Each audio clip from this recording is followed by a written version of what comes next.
Hello नमस्कार दोस्तों। विद्यार्थी आईटी की यूट्यूब चैनल पर आपका हार्दिक स्वागत है।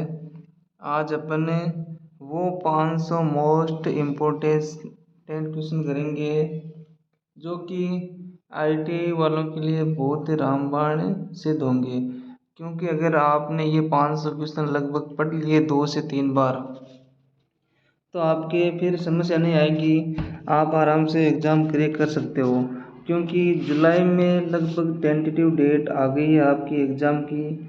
आईटी फर्स्ट सेमेस्टर और सेकंड सेमेस्टर यानी फर्स्ट ईयर और सेकंड ईयर के एग्ज़ाम जुलाई में होने जा रहे हैं। तो आपके पास लगभग अभी जैसे मई, जून और अप्रैल ये 3 महीने बचे हैं। 90 डे का आपके पास टाइम है। 90 दिन में आप अपना ये कोर्स कर सकते हो और ये 90 दिन में आप ये इन क्वेश्चनों को 4 से 5 बार आप पढ़ोगे तो आप आराम से अपना पेपर एग्ज़ाम पास कर सकते हो। तो आज अपन शुरुआत करते हैं। आज से अपना ये टाइम टेबल डेली आपको एक क्लास मिल जाएगी जिसमें अपन डेली के 20-30 क्वेश्चन करेंगे। तो लगभग 15-20 दिन में आपको ये 500 क्वेश्चन करवा देंगे। आईटी फर्स्ट ईयर जिनका एडमिशन जैसे हुआ है 2021 में उनका और 2022 में जो सेकेंड ईयर उनका दोनों के लिए है। ये है फर्स्ट ईयर के लिए, जिनका एग्ज़ाम फर्स्ट ईयर का होने वाला है उसके लिए ये आज से क्लास स्टार्ट है। तो सबसे पहला क्वेश्चन अपन आज स्टार्ट करते हैं 1 नंबर क्वेश्चन से। सबसे पहला क्वेश्चन है, इस सुरक्षा चिन्ह का नाम क्या है? मतलब आपको ये यहाँ पे एक सिंबल दे रखा है। एग्ज़ाम में ऑनलाइन एग्ज़ाम होता है आजकल और ऐसे क्वेश्चन आते हैं। तो इसमें जैसे सुरक्षा चिन्ह का नाम पूछ रखा है, what is the name of the safety sign. तो इसमें देखिए एक तो है चेतावनी, एक है आवश्यक चिन्ह, एक है निषेधात्मक चिन्ह, एक है सूचनात्मक चिन्ह। तो सबसे पहले अपन देखते हैं कहीं पे अपन जाते हैं या मान लो कोई एम्बुलेंस है या जैसे एमबीबीएस करने वाले डॉक्टर्स वगैरह होते हैं तो उनके जैसे शर्ट पे या फिर ये सिंबल बना होता है, जैसे एम्बुलेंस की गाड़ी पे होता है या डॉक्टर हॉस्पिटल है हॉस्पिटल के बाहर ये साइन बना हुआ होता है। तो इसका मतलब है सूचना देने वाला, सूचना देने वाला। ये चिन्ह क्या है? सूचनात्मक चिन्ह है। कौन सा चिन्ह? सूचनात्मक चिन्ह है। तो 1 नंबर क्वेश्चन का आंसर क्या होगा? सूचनात्मक चिन्ह। अब इसमें देखिए सूचनात्मक जो चिन्ह होता है ना उसका सिंबल सबसे पहले याद रखना, या तो वर्गाकार होता है। कौन सा होता है? वर्गाकार, या होता है आयताकार। ठीक है, आयताकार या वर्गाकार दोनों में से कैसा भी हो सकता है। ठीक है, इसमें क्या होता है? आयताकार वर्गाकार होता है और नीचे का जो बैकग्राउंड होता है, बैकग्राउंड कैसा होता है? हरा। ये जैसे बैकग्राउंड हो गया हरा, बैकग्राउंड बैकग्राउंड कैसा हो गया? हरा। और जो सिंबल होगा वर्गाकार या आयताकार, बैकग्राउंड हरा हो गया। और जो चिन्ह होगा इसमें वो चिन्ह होगा कैसा? ब्लैक। कैसा होगा? सॉरी सफ़ेद। चिन्ह कैसा होगा? सफ़ेद, है ना। ये दिख रहा है आपको? जैसे ये सफ़ेद चिन्ह हो गया, बैकग्राउंड कैसा हो गया? हरा। ये तो हो गया आवश्यक चिन्ह। ठीक है, अब देखिए आगे क्वेश्चन देखते हैं अपन। क्वेश्चन नंबर 2 है, अग्नि का समन क्या है? What is something is activity of fire. ठीक है, अग्नि का समन क्या है? इसमें देखिए अग्नि का समन तो अपन देखते हैं ऑप्शन नंबर 1 है अग्नि में ईंधन मिलाना। अब आपको पता है अग्नि का समन करना है तो ईंधन मिलाओगे तो अग्नि ज़्यादा बढ़ेगी। समन का मतलब अग्नि बुझाना है। ठीक है, दूसरा है removing the fuel element from the fire. अग्नि से ईंधन अलग करना। एक ये हो सकता है अलग ईंधन को अलग करेंगे, लेकिन ईंधन अलग से अग्नि से होगा नहीं। दूसरा है जल का उपयोग करके तापमान कम करना। तापमान कम नहीं करना, अग्नि को बुझाना है। ठीक है, और लास्ट ऑप्शन है ऑप्शन नंबर डी, अग्नि को ऑक्सीजन की आपूर्ति से अलग करना। तो इसका आंसर होगा अग्नि को ऑक्सीजन की आपूर्ति से अलग करना।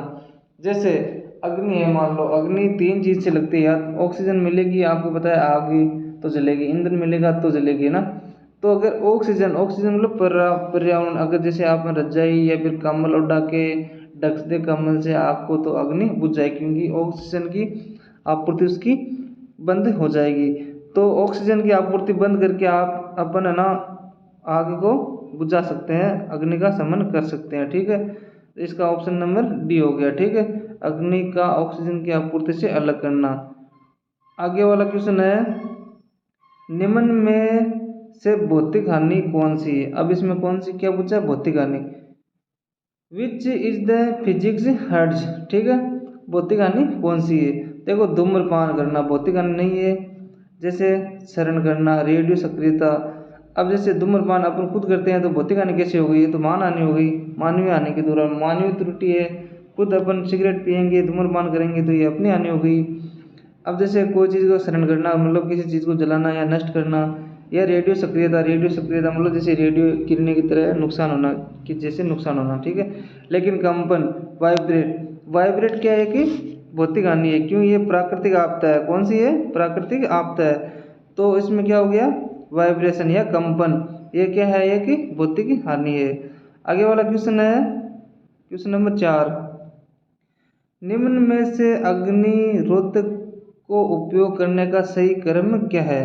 अब देखो, अग्निरोधक को उपयोग करने का सही क्रम, जैसे अपने पास वो होता है अग्निरोधक, जिसको अपन अग्नि या आग बुझाने के लिए काम में लिया जाता है, तो उसका सही क्रम अपने को पूछा है। सबसे पहले देखो, उसमें है ऑप्शन ए, जैसे पुल, एम, स्क्वीज और स्वीप।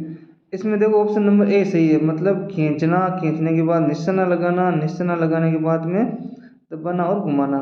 सबसे पहले अपन उसको जैसे खींचेंगे ना, ऊपर का ये जैसे यहाँ पे इसके ऊपर स्विच आता है इसका। ठीक है, इसको अपन खींचेंगे, खींचने के बाद में क्या करेंगे, निशाना लगाएंगे। जैसे यहाँ पे अगर आग लगी हुई है, मान लो यहाँ पे आग लगी है, तो यहाँ पे निशाना लगाएंगे। सबसे पहले खींचने के बाद में क्या करेंगे, निशाना लगाएंगे। निशाना लगाएंगे के बाद में इसको स्विच को दबाएंगे। जैसे दबाएंगे तो क्या होगा, इसके अंदर से गैस बाहर निकलेगी, और उसके बाद में अपन को घुमाना है। जैसे यहाँ पे घुमाना है तो पूरा आग को कवर कर लेगा ये। ठीक है, सबसे पहले क्या करना है, खींचना है, क्या करना है, खींचना, उसके बाद निशाना लगाना, बाद में दबाना और लास्ट में घुमाना। खींचना, निशाना लगाना, दबाना और घुमाना। ठीक है, आगे वाला क्वेश्चन देखते हैं, क्वेश्चन नंबर 5। क्वेश्चन नंबर 5 है, 5S श्रृंखला में निम्न में से कौन सा चरण स्टैंडर्डाइजेशन को इंगित करता है। ठीक है, स्टैंडर्डाइजेशन है, इसको इंगित कौन सा चरण करता है। तो इसमें देखिए 4 चरण दे रखे आपको यहाँ पे ना। 5S का मतलब क्या हो गया, 5 चरण, 5 चरण। उसमें सब में सबसे पहले क्या होगा, एस आएगा, एस एस एस ना। जैसे अपन ले लेते हैं 5S। ठीक है, सबसे पहले अपन ले लिया एक एस, एक सेकेंड, ये एस हो गया, 2S हो गया, 3S हो गया, 4 और 5। इसमें क्या 5S आएंगे। यहाँ पे लिखा है देखो 5S एक संकल्पना है जिसमें स्टैंडर्डाइज को अपने इन्होंने पूछा है। तो देखिए 1 नंबर पे आता है इसमें शॉर्ट, SHORT, शॉर्ट यानी छांटना। ठीक है, 2 नंबर पे आता है क्रमवार जचाना, जिसको बोले सेट इन ऑर्डर। ठीक है, 3 नंबर पे साइन, SHI यानी साइन यानी चमकाना, और 4 पर है स्टैंडर्डाइज यानी मानकीकरण। क्या है, मानकीकरण, हिंदी में क्या होता है, मानकीकरण। हिंदी में क्या हो गया, मानकीकरण है ना। तो 4 नंबर पर क्या आता है, मानकीकरण, इंग्लिश में स्टैंडर्डाइजेशन। ठीक है, अब देखिए 5 पे क्या आता है, सस्टेन। सस्टेन का मतलब होता है कायम रखना। क्या हो गया, कायम रखना। ठीक है, देखिए 5S प्रणाली है, 5S प्रणाली में चौथा चरण आपको पूछा है, तो चौथा चरण आएगा स्टैंडर्डाइजेशन। अगर ऐसे पूछ ले चौथा चरण कौन सा है, तो ये स्टैंडर्डाइज हो गया। स्टैंडर्डाइज लिख के पूछ ले तो कौन सा चरण हो गया, चौथा चरण हो गया। प्रथम क्या, कौन सा चरण, प्रथम चरण कौन सा है, शॉर्ट यानी छांटना। दूसरा चरण कौन हो गया, क्रमवार जचाना, मतलब सेट इन ऑर्डर। 3 नंबर पे है चमकाना यानी साइन, 4 पर मानकीकरण, और 5 पे कायम रखना, मतलब किसी चीज़ को मतलब सेट करके स्टैंडर्डाइज में ऑथराइज बना के BIS का लोगो लगा के और उसको कायम रखना, कितने दिन तक इसको कायम रख सकते हैं, वो 5वां चरण है। ठीक है, आगे वाला क्वेश्चन देखते हैं, which plier is used for making wire hooks and loops. मतलब कौन से प्लायर का उपयोग तार की हुक और लूप बनाने में किया जाता है। तो इसमें देखो तार को लूप और हुक बनाने में कौन सा प्लायर काम में लिया जाता है, तो इसको आपको याद रखना पड़ेगा, राउंड नोज प्लायर। कौन सा? राउंड नोज प्लायर, याद रखोगे, राउंड नोज प्लायर, जिसको हुक और लूप बनाने में काम में लिया जाता है। कौन सा प्लायर है वो? राउंड नोज प्लायर, ठीक है। आगे क्वेश्चन देखते हैं, 7 नंबर क्वेश्चन है, which is the use of pincer, pincer का उपयोग क्या है, मतलब पिंसर का उपयोग पूछा है आपको, ठीक है। तो पिंसर का उपयोग होता है लकड़ी में से पिन तथा किले निकालना। क्या हो गया? लकड़ी में से पिन तथा किले निकालना, ऑप्शन नंबर सी, लकड़ी में से पिन तथा किले निकालना। कौन सा ऑप्शन हो गया? सी नंबर। पिंसर, पिंसर क्या होता है? प्लस जैसे होता है, आगे अभी डायग्राम आएगा तो मैं बता दूंगा। और पिंसर क्या काम आता है? लकड़ी में से किले तथा पिन निकालने के काम आता है। आगे वाला क्वेश्चन है, इस सड़क सुरक्षा चिन्ह का नाम बताइए। देखिए ये बैकग्राउंड कैसा है? वृत्त की आकृति का है। तो वृत्त की आकृति का दो ही होता है, एक तो निषेधात्मक होता है, एक सूचनात्मक होता है, ठीक है। तो इन दोनों में से एक देख लो आप, कौन सा होगा, बता सकते हो? सॉरी, आवश्यक या फिर सूचनात्मक। तो देखिए ये है आवश्यक चिन्ह। कौन सा है? आवश्यक चिन्ह, आवश्यक चिन्ह हो गया, ठीक है। कौन सा हो गया? आवश्यक चिन्ह, आवश्यक चिन्ह है। आवश्यक चिन्ह देखो, एक तो होता है वर्ताकार। क्या होता है? वर्ताकार। अगर कहीं पे भी आपको वर्ताकार दिखे, वर्ताकार के अंदर, वर्ताकार जिसका इसका जो बैकग्राउंड होगा, कौन सा कैसा होगा? नीला। इसका बैकग्राउंड होगा नीला, ये बैकग्राउंड है ना, ये तो होगा नीला। और आकृति कैसी होगी? वर्ताकार, बैकग्राउंड नीला हो गया। और सफेद या काला इसमें संकेत होगा। कैसा होगा? सफेद, या तो कैसा होगा? सफेद या काला। जैसे यहाँ पे सफेद पट्टी लगी हुई है, मान लो यहाँ से मतलब आप रोड क्रॉस कर सकते हो। तो आवश्यक चिन्ह ये, जिसका वर्ताकार होता है और इसका जो बैकग्राउंड होता है वो नीला होता है, और जो चिन्ह बना होता है, संकेत बना होता है, वो कैसा होता है? सफेद बना होता है, ठीक है। ये कौन सा हो गया? आवश्यक चिन्ह। क्वेश्चन नंबर 9 देख लेते हैं अपन, मूल श्रेणी में सचेतक चिन्ह के पश्च भाग का रंग कैसा हो गया। अब देखिए इसमें मैंडेटरी का लास्ट का आपको पूछा है, साइन मतलब बैकग्राउंड कैसा होगा, जो मुख्य सचेतक होता है, ठीक है। अब देखिए जो संकेत देने वाला होता है उसका जो बैकग्राउंड होता है, क्या होता है? बैकग्राउंड, वो होता है हमेशा पीला। कैसा होता है? पीला, पीला बैकग्राउंड होता है, ठीक है। और ये है ना, देखो एक तो त्रिकोण में बना होता है, त्रिभुज, त्रिकोण या त्रिभुज, अगर त्रिभुज बना होता है, अगर उसका बैकग्राउंड कैसा है? पीला। रोड पे आप सड़क पे देखते होंगे, वहाँ पे जैसे संकेत, जैसे मोड़ आती है, मोड़ के ऊपर आपको त्रिकोण बने हुए दिखाई देंगे, और बैकग्राउंड कैसा होगा उनका? पीला। कैसा होगा? बैकग्राउंड पीला। तो इसका बैकग्राउंड कैसा होगा? पीला। ये पूछा है संकेत चिन्ह के पश्च भाग का रंग या बैकग्राउंड का रंग कैसा होता है। यहाँ पे देखिए ये रहा, बैकग्राउंड का रंग कैसा होगा? बैकग्राउंड का रंग कैसा होगा? पीला, ठीक है। और त्रिभुजाकार आकृति होगी, आकृति कैसी होगी? त्रिभुजाकार, आकृति हमेशा कैसी होगी इसकी? त्रिभुजाकार, है ना। तो एक सेकेंड, ये आकृति होगी त्रिभुजाकार, ठीक है। अब आगे देखिए इसमें क्या होता है? आकृति त्रिभुजाकार होती है, और पीछे से बैकग्राउंड आपको बता दिया, पीला हो गया, येलो हो गया, और काले रंग का बॉर्डर और संकेत इसमें बने होते हैं। इसका बॉर्डर कैसा होता है? इसका बॉर्डर भी क्या यहाँ से जैसे काला रंग का, और संकेत भी हमेशा कैसा? काले रंग का होता है, ठीक है। आगे क्वेश्चन देखते हैं, विद्युतीय उपकरण में लगी आग, विद्युतीय उपकरण में लगी आग हेतु कौन सा अग्निशामक प्रयोग किया जाता है। देखिए विद्युत आग, विद्युत आग एक तो ना, जैसे लाइनमैन होते हैं राजस्थान के अंदर, उसमें होते हैं वर्ग सी के अंदर रखा जाता है। किसमें? वर्ग सी। जैसे 4 वर्ग होते हैं ना, ABCDE, है ना, तो वर्ग सी के अंदर रखा जाता है विद्युतीय आग को, राजस्थान टेक्निकल हेल्पर में। अगर UPPCL TG2 की आप तैयारी करते हो तो उसमें ग्रुप डी के अंदर रखा जाएगा, ठीक है।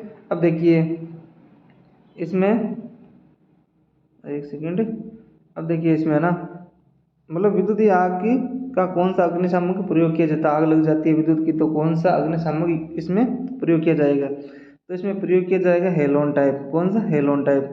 देखिए जाग टाइप से आपको पता है अग्नि ज़्यादा लग जाएगी, कारतूस से अग्नि ज़्यादा लग जाएगी, दबाव प्रेशर से आपको पता है प्रेशर पानी का होता है, तो पानी से भी आग ज़्यादा लग जाएगी। तो विद्युतीय आग में हमेशा किसका उपयोग किया जाता है? हेलोन का उपयोग। किसका? हेलोन का, हेलोन प्रकार का, ठीक है। आगे क्वेश्चन है, अपशिष्ट निपटान विधि कौन सी है जो गर्मी पैदा करती है।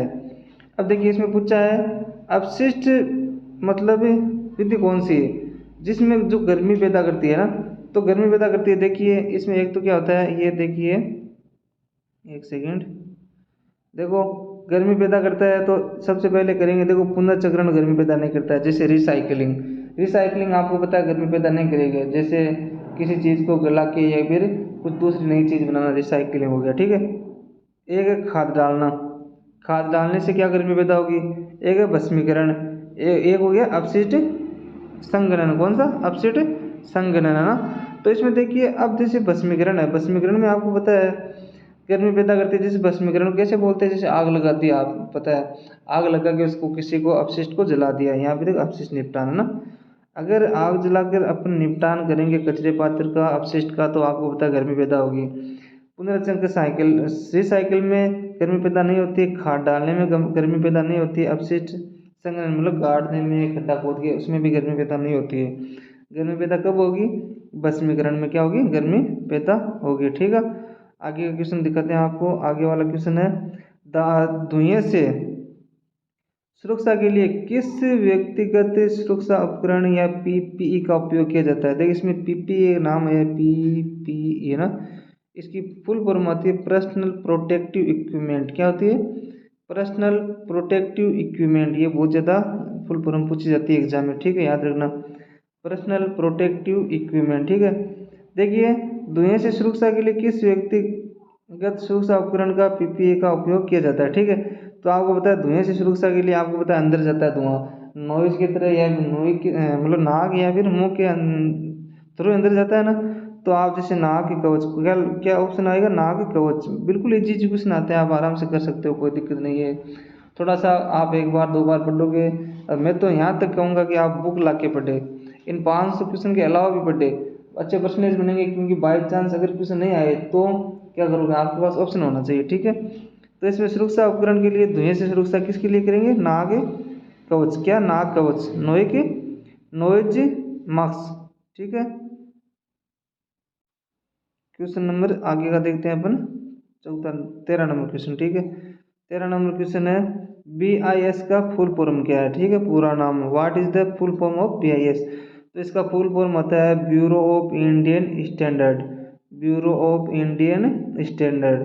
ऑप्शन नंबर बी याद रखना पड़ेगा, bureau of Indian standard. Question number 14 है भारी भार उठाने और स्थानांतरित मतलब चेंज करने, जगह चेंज करने के लिए किस पद्धति का उपयोग किया जाता है। मतलब भारी भार उठाने के लिए किस चीज़ का उपयोग किया जाता है। ऑप्शन नंबर ए है विंच का, ऑप्शन नंबर 2 है क्रेन और स्लिंग। अब देखिए आप सीधा सीधा कर सकते हो, आप भारी सामान उठाना तो क्या होगा? क्रेन और स्लिंग, है ना। तो आप क्रेन का ऑप्शन आ गया, क्रेन और स्लिंग, है ना। क्रेन आते ही ऑप्शन भारी सामान उठाना, स्थानांतरित करना, जैसे रेलवे के पटरी के डिब्बे इधर उधर करना, और है तो उसमें किसका काम उपयोग किया जाता है? क्रेन का। क्वेश्चन नंबर 15 देखिए यहाँ पे, आग बुझाने में स्टार्विंग क्या है? स्टार्विंग, स्टार्विंग का मतलब क्या होता है? भूखे मारना। जैसे आग बुझाते हैं तो या तो ईंधन मत दो उसको, आग लगी कैसे, तो भूखा मरेगा वो, नहीं लगेगी आग। या फिर होता है जैसे मान लो आप ऑक्सीजन की आपूर्ति बंद कर दो, बंद कमरे में आग नहीं लग सकती कभी अगर ऑक्सीजन नहीं है तो आप स्टार्विंग का मतलब क्या होता है यहाँ पे पूछा है। तो स्टार्विंग का मतलब देखिए इसमें है जैसे जल का उपयोग करके तापमान कम करना। अब तापमान कम हो जाएगा बिल्कुल भी, तो आग कैसे लगेगी आपको पता है, बिल्कुल टेम्परेचर कम, ऑक्सीजन खत्म हो गई, टेम्परेचर कम हो गया तो ऑक्सीजन खत्म हो गई तो स्टार्विंग, उसको क्या बोलते हैं? स्टार्विंग। तो स्टार्विंग क्या है? जल का उपयोग करके तापमान कम करना, ठीक है, इसको क्या बोलते हैं? स्टार्विंग। 2-3 बार पढ़ोगे आपको याद हो जाएंगे, ठीक है। अब देखो आगे वाला एक क्वेश्चन और गया पीपी वाला। पीपी का नाम क्या है? पीपी ना, यहाँ पे लिख लेना पर्सनल प्रोटेक्टिव इक्विपमेंट, इक्विपमेंट, ठीक है। ये पीपीई की फुल फॉर्म होती है। तो पीपीई ये क्या काम आता है ये पूछा है इसमें, देखिए, है ना। कौन सा पीपीई है? ये पीपीई क्या काम आता है? ये है हाथ स्क्रीन, क्या है? Hand screen. अब देखिए आंखों के लिए तो आपको पता है गॉगल्स आते हैं, चश्मा आता है ना। लेकिन अब जैसे आपने कहीं वेल्डिंग करते हुए देखा होगा, ऐसा आंखों के ये जैसा पीपीई ऐसा पीपीई आंखों पे लगा, आंखों पर भी लगाते हैं ना। लेकिन उसके पीछे हैंडल आता है और सिंगल का आ जाता है ना, वो लगाते हैं। ये कौन कहाँ पे लगाने का? हैंड स्क्रीन मतलब हाथ की रक्षा के लिए, है ना, ये पीपीई काम में लिया जाता है। आगे क्वेश्चन देखिए, अपशिष्ट निपटान विधि कौन सी है जो बहुत सारी ऊर्जा बचाती है? ऐसी विधि कौन सी है जो मतलब ऊर्जा बचाती है? अब देखिए आपको जमीन में भरना, क्या जमीन में भरना होता है, गड्ढा खोदेंगे वैसे वैसे करेंगे तो आपको पता है मतलब ऊर्जा लगेगी उसमें ना, जमीन में गड्ढा खोद के पूरेंगे तो ना। आगे है भस्मीकरण, भस्मीकरण में आग लगाएंगे तो आपको पता है ऊर्जा नष्ट होगी, ऊर्जा भी नष्ट होगी, वायु प्रदूषण भी होगा, सारे काम नुकसान होगा, ठीक है। खाद डालने से मतलब अपशिष्ट को, इससे कोई मतलब नहीं है ना, अपशिष्ट निपटान विधि है ना। लेकिन जैसे खाद में भी आपको पता है आदमी या फिर मजदूर करने पड़ते हैं या फिर मशीन वगैरह कुछ लेके आनी पड़ती है, तो उसमें भी ऊर्जा नष्ट होती है। लेकिन रिसाइकिल देखो, रिसाइकिल में ना क्या होता है, सबसे कम ऊर्जा का खपत होता है। क्या क्या किस में होता है? रिसाइकिल बिन में। तो ऑप्शन नंबर 20 का आंसर हो गया, क्या हो गया? Option number B, recycle bin ना। क्वेश्चन नंबर 18 देखिए, किस प्रकार की कृत्रिम श्वसन विधि का प्रयोग उस पीड़ित के लिए करते हैं जिसकी छाती और पेट में चोट हो?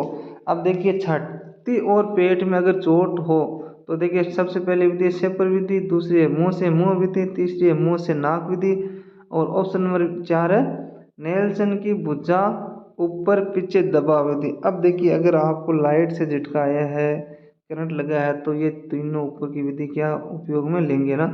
लेकिन जैसे अगर छाती या पेट में अगर चोट हो तो ऑप्शन नंबर 4 देखिए नेल्सन की भुजा ऊपर पीछे दबाव विधि का उपयोग किया जाएगा, ठीक है। नेल्सन की भुजा ऊपर पीछे दबाव विधि का उपयोग किया जाएगा। ऑप्शन नंबर 4 इसमें क्या होगा? सही होगा, राइट होगा, ठीक है। क्वेश्चन नंबर 20 देखिए, 19 नंबर क्वेश्चन देखिए ना, किस प्रकार के व्यावसायिक स्वास्थ्य खतरे के कारण संक्रमण हो सकता है ना। अब देखिए मतलब ऐसा व्यवसाय कि कौन सा है जिसके खतरे से आपका संक्रमण हो सकता है। जैसे विद्युतीय नुकसान, आपको स्वास्थ्य के खतरा कोई कुछ नहीं है ना, संक्रमण नहीं होता है इससे। अगर डायरेक्ट झटका लगेगा तो भी आपको करंट आएगा, अगर मान लो वातावरण में फैल के संक्रमण हो के, ऐसा नहीं होगा इससे ना, विद्युत से ऐसा नुकसान नहीं होता है। दूसरा शारीरिक खतरा, ऑप्शन नंबर 2 है जैविक नुकसान, ऑप्शन नंबर 3 है शारीरिक खतरा, और शारीरिक खतरा विद्युत से कुछ नहीं होता है ऐसा, ठीक है। ऑप्शन नंबर 4 है मानसिक नुकसान। अब देखिए क्वेश्चन एक बार वापस पढ़िए आप, किस प्रकार के व्यावसायिक स्वास्थ्य खतरे के कारण संक्रमण हो सकता है? यहाँ पे पकड़िए संक्रमण।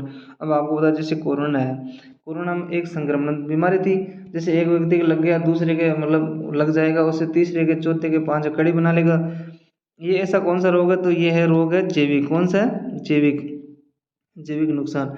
मतलब कोरोना जैसे फैला था, वो जीव था एक, जिसके माध्यम से ये वायरस था फैल गया था, ठीक है। तो ये एक कौन से है? एक जैविक नुकसान है जो संक्रमण के माध्यम से फैलता है, ठीक है। क्वेश्चन नंबर 5 देखिए, क्वेश्चन नंबर 5 देखिए, इस औजार का क्या नाम है? मतलब ये औजार दे रखा है, इस औजार का आपको नाम पूछा है। अभी मैंने पहले आपको बताया था, इसको बोलते हैं पिंसर। क्या बोलते हैं? पिंसर। पिंसर ये क्या काम करता है? लकड़ी से कील निकालना। क्या करना? लकड़ी से कील निकालना। लकड़ी से कील निकालने का कार्य कौन करता है? ये पिंसर।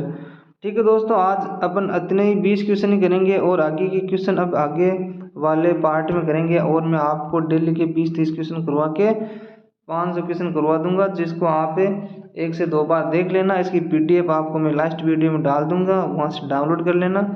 और IIT के एग्ज़ाम आने से पहले पहले अपने आप को इतना प्रिपेयर कर लो कि अगर IIT का एग्ज़ाम कैसा भी हो, पेपर कितना कहीं से भी आ जाए, आपको उसमें पास होना ही होना है। क्योंकि आने वाले टाइम में IIT की वैल्यू बहुत ज़्यादा बढ़ रही है। हर क्षेत्र में आपको पता है IIT आज अलाउ कर रहे हैं। ठीक है दोस्तों, ओके, थैंक यू।